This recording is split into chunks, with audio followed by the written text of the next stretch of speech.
Focus is the #1 superpower in life. It is the currency that the modern world is built on. And nothing will impact how successful you are more so than your ability to focus. Because it doesn't matter how skilled you are if you can't apply those skills by focusing. And just like any other skill, you can get better at it. And in this video, I'm gonna walk you through my 8-step process for unlocking unwavering hyperfocus. This is the exact 8-step system that took me from an ADD-ridden entrepreneur with an extreme and chronic case of shiny object syndrome to running a 100-person company with multiple offices, thousands of clients, having a family, having a life, traveling to 15+ countries per year, and almost selling 1 million books. This is what has worked for me, and I hope at least some of it will work for you. When I first got started as an entrepreneur, I found it incredibly hard to focus. It was the first time in my life where I didn't have an agenda that was really set by somebody else. So I would just wake up in the morning and I would sit down on my computer and I would be like, well, it's time to get to work. Not only did I not know how to focus, I didn't even know what to focus on. And it was only after doing this for extended periods of time when I was like, this is not effective. And I'm not waking up in a structured way and actually just chipping through and moving the boulders that are really gonna propel my company forward. So everything that I'm telling you in this video, it was developed not from reading some productivity books or anything like that. It was learned from literally working away in my dungeon and figuring out like what is the most effective path. And not only what is the most effective path to work on the big boulders, but then once you determine what those boulders are, how to just ruthlessly get shit done and not get distracted by the never-ending little bleeds of your attention that are gonna come your way when running a business. Now, this brings us to step #1, which is total awareness. Whenever in your life has somebody sat you down, identify what are the most important things that you need to do, and then once you've identified them, how to actually get them done. Yet,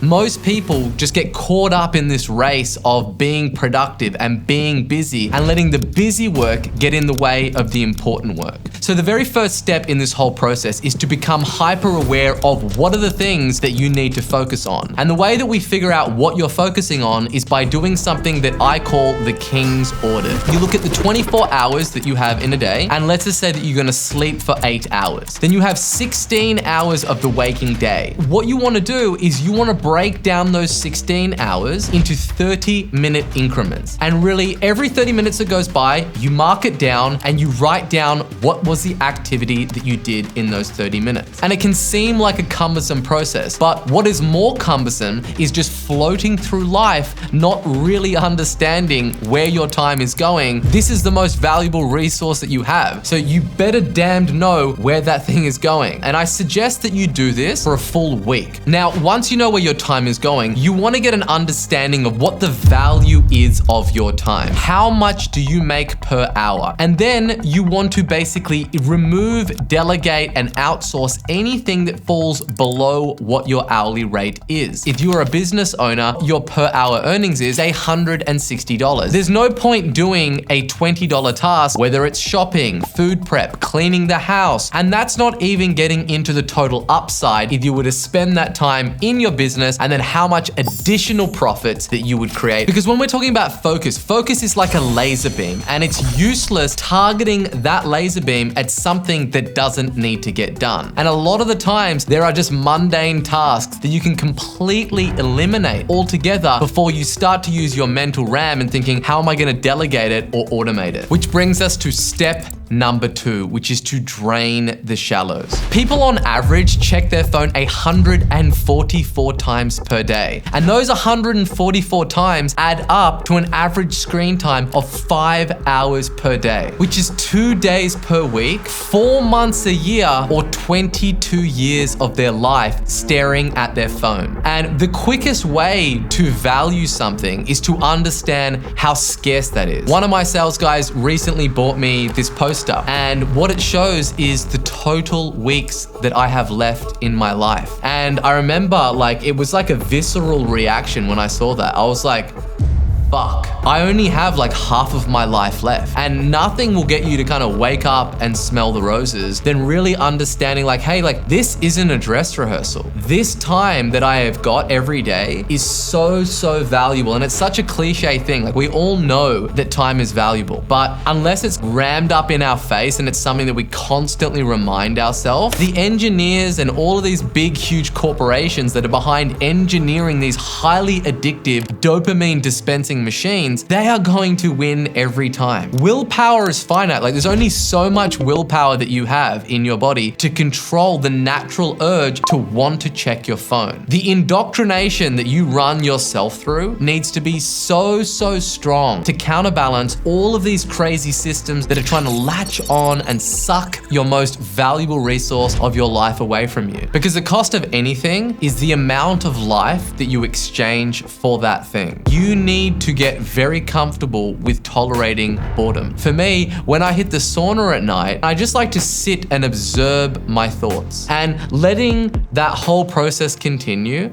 and string out your thoughts and clear your mind and be in a state where you're digesting your thoughts rather than constantly cramming in information. And the more time that you can spend thinking than doing and actually observing what needs to be done, the more progress that you make. And being able to tolerate boredom is also the muscle of focus that strengthens. If you're not able to tolerate any boredom in your life, then you're not going to be able to focus, because all the things that are worth doing are very hard. And if you're constantly going to a state where you're feeding your brain, then it's going to forever be difficult. And the way to stop that and to counterbalance that is by being able to tolerate boredom. Which brings us to step number 3, which is optimizing your energy. Your energy is bar none the thing that is going to move the most amount of freight when it comes to focus. So let's look at the first step with optimizing your energy. Bar none, the biggest needle mover when it comes to energy is sleep. Now, these are the things that I have split tested and I have tried over the years that dramatically improve the quality of your sleep. Some people need 8 hours, other people say they can get by with 6 or 4 and all these different scores. I'm not going to get into all of that. I'm going to tell you what's personally worked for me for measuring my sleep and then really analyzing the data and all of the other metrics that are really important when it comes to sleep hygiene. So the first step is actually getting a sleep tracking mechanism. I use the Oura Ring, there's Whoop Band, there's all types of different things out there, and you want to start to experiment. This is how going to bed earlier affects my sleep. This is how going to bed later. Then once you get all of those down, right, as a baseline, then you want to start split testing and introduce other little things in there. Some of the hacks that I have found that really move the needle is 1, having a sauna. If you don't have access to a sauna, then also a hot bath does the trick. Then you can also look at the oral form of magnesium. In addition to that is herbal tea. Chamomile tea really is good. And then putting honey in a herbal tea in the evening, I have found dramatically improves the level of sleep that I have overall. You want to be sleeping in a dark and cool space. You want to opt for having complete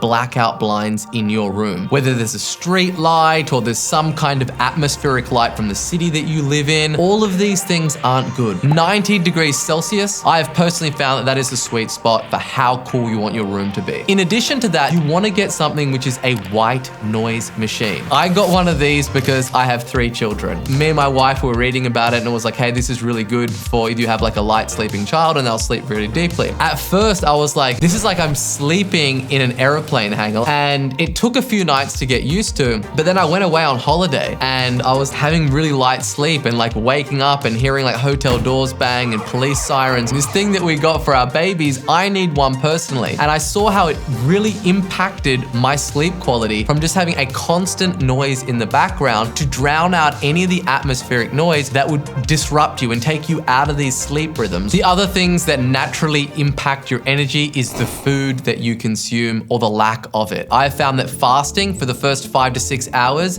in the morning gives me the ability to have really clean focus. And I can sit down and I can get a good 4 to 6 hours of deep work done in the morning and just tear through the biggest needle movers in my business. You also want to make sure that you're going out in nature and you're moving your body around and you are oxygenating your whole system. You're taking deep breaths. And lastly is also exercise. I've personally found that the best thing is to lift some heavy ass weights and to do some very vigorous training some sprints, and really oxygenate my blood, get my brain firing, and put myself in a natural peak state where I'm ready to get up and get after it. Alrighty, so this brings us to step number 4, which is to automate everything. If you've watched my videos for any length of time, you'll know that I pretty much wear the same clothing all the time. People talk about it in the comments. I typically will only wear black t-shirts. I've got 2 pairs of jeans, a couple of pairs of shorts, and 2 pairs of shoes, and that's it. Already I am making hundreds, if not thousands of decisions every single day. The last thing that I want to do is fill that time up with making more decisions. My wife often makes fun of me because whenever we go away on holiday, it's like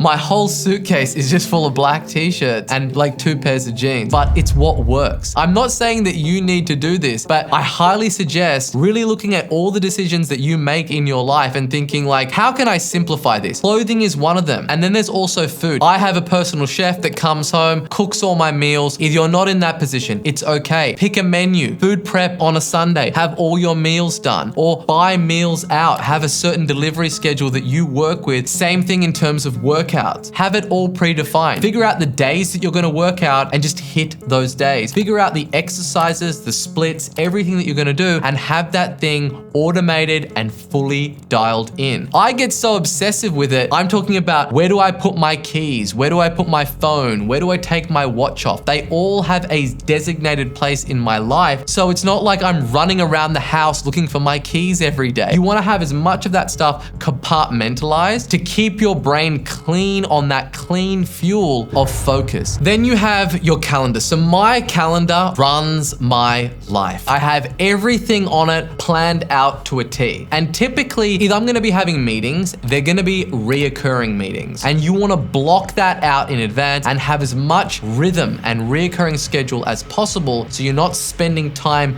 planning the time, which brings us to step number 5, batching your high energy and low energy tasks. We all have the same 24 hours in a day. What you want to do is look at the energy that you have in those specific units of time. For me, I like to wake up early, between 4 and 5 a.m. in the morning, and then get my big, huge projects done for the first half of the day. And I'm just using a focused laser beam to burn my way through that huge chunk earlier in the morning. Find out what that time is and make sure that these big boulders that you're trying to move forward, that you're attacking them in your high energy hours. Now, it doesn't only come down to the hours of the day. This is my calendar, and as you can see on here, I have all of my meetings on Monday and all of my meetings and interviews on Fridays. And then Tuesdays, Wednesdays, and Thursdays is complete, uninterrupted deep work days. That is, I have identified what the biggest tasks are that are going to move the money needle in my business and in my life, and I am focusing on those things with unwavering and maniac focus, and I am not allowing anything to penetrate my world and disrupt me. It takes a certain amount of time to get deep into work, and whenever you get disrupted and whenever you're switching in between tasks, you never ever get into the zone. So you want to create an environment and a calendar and a schedule that forces you to get into the zone. This brings us to step number 6, which is essentialism. You want to declutter all the digital and physical things that are in your environment, and you only want to keep the essential things, because we've never been living in a time and a day and age where it's easy to just buy shit that you don't need. Instead, what you really want to do is you want to deliberate and you want to think about, is this thing something that I really need? So the way that I approach this is I look at having the essentials and I want to make sure the essentials are the very, very best. And the way that I figure out if they're the very, very best is that I split test things. And people laugh at me when I say this, but I'm not going to use something every single day and have it as a part of my life unless I know that it is the absolute best. It doesn't just go for the physical things that you accumulate. If your hard drive is a mess, if there are files all over your desktop, believe it or not, they actually occupy a little compartment in your mind where you're actually bleeding out attention and you're conscious and aware of those things. And instead, you want to be in a monk-like state where it is like a stone-raked Japanese garden and it is clean and simple and you can focus on the main thing. This brings us to step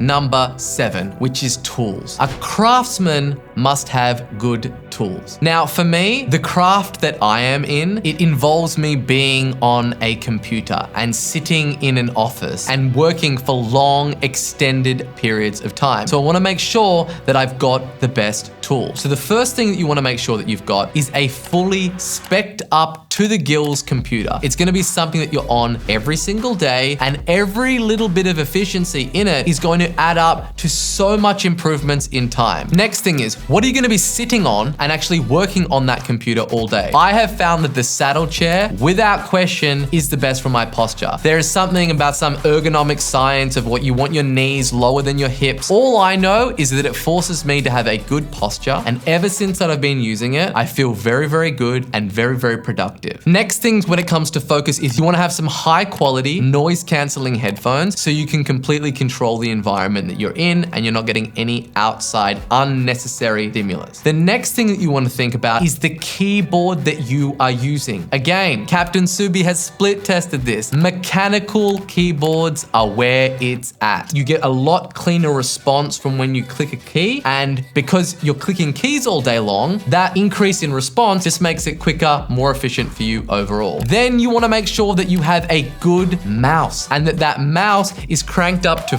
full speed. Nothing frustrates me more than someone with a slow mouse speed. It's like you're getting around the landscape that is your computer like 5 times as slow. Crank that puppy up. Get it moving fast. It will take you a while in the beginning to get used to it. After a day, you'll go to another computer and you'll be like, man, this is really slow and shit. Ergonomics. I have gone through great extent to make sure that I have the absolute perfect eye height with my computer screen. I have bought little contractions that go underneath my computer. I've got monitors that go up and down. Whatever it is for you, you want to make sure that you're in a very good, clean setup that is ergonomic for you and that you're comfortable working in for, again, extended periods of time. This brings us to the last step, which is your environment. The biggest hack, bar none, for getting lots of work done and having a lot of focus is to control the environment that you work in. You want it to bring great joy. When you walk into your office and you walk into your desk setup, it should be aesthetically pleasing. It should have a positive anchor to a place that you like to spend time. If you have some shitty office setup, then you're not going to want to work. So let's look at what makes a nice environment to work in. The first thing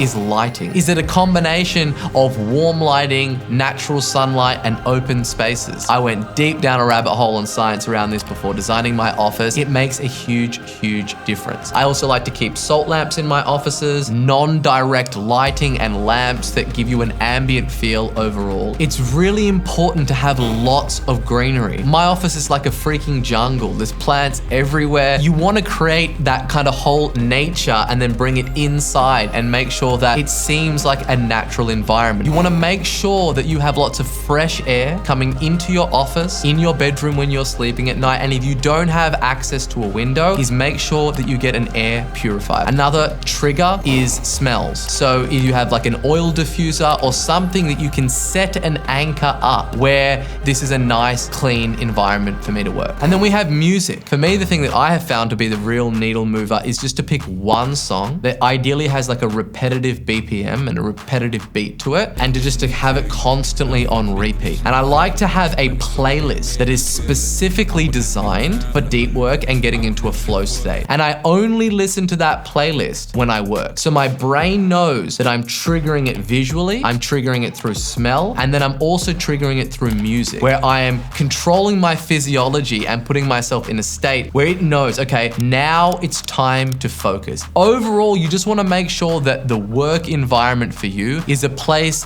that is anchored towards happiness and productivity. You need to be happy to be in your workspace, because otherwise you're never going to want to work. So that is my 8-step system for unlocking unwavering levels of hyperfocus. Like, subscribe, and I'll see you in the next one.